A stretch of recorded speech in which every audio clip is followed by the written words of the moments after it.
আপনার ফেসবুক অ্যাকাউন্টটি কীভাবে প্রফেশনাল মোড অন করে পেজে পরিবর্তন করবেন। তো দেখেন, সর্বপ্রথম আপনার এই যে দেখেন উপরে লোগোতে একবার ক্লিক করবেন, তারপরে এইখানে দেখেন 3 ডট আছে, এইখানে একবার ক্লিক করবেন, করার পর একটু স্ক্রল করে নিচে দেখেন টার্ন অন প্রফেশনাল মোড, এইখানে একবার ক্লিক করবেন। তারপরে এরকম অপশন চলে আসবে, এইখানে দেখেন টার্ন অন লেখা আছে, এইখানে একবার ক্লিক করে দেবেন।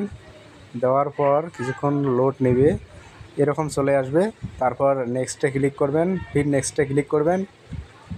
ফির এখানে দেখেন পাবলিক সাজেস্টেড লেখা আছে, মানে আপনি যেগুলো রিলস বা ফটো আপলোড করবেন সেগুলো পাবলিকের কাছে সরাসরি পৌঁছাবে, তার জন্য পাবলিকে ওকে করে নেক্সটে ক্লিক করবেন।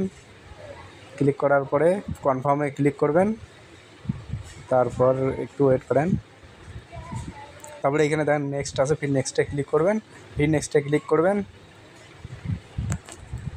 তারপরে এইখানে ফির নেক্সটে ক্লিক করবেন, গো টু প্রফেশনাল ড্যাশবোর্ড, এইখানে একবার ক্লিক করবেন। বাস, আপনার ফেসবুকটি পেজে পরিবর্তন হয়ে যাবে আর হচ্ছে প্রফেশনাল মোড অন হয়ে যাবে। আর ভিডিওটি যদি ভালো লাগে তাহলে একটি লাইক এবং একটি সাবস্ক্রাইব করবেন। ধন্যবাদ। অন করে দেবেন।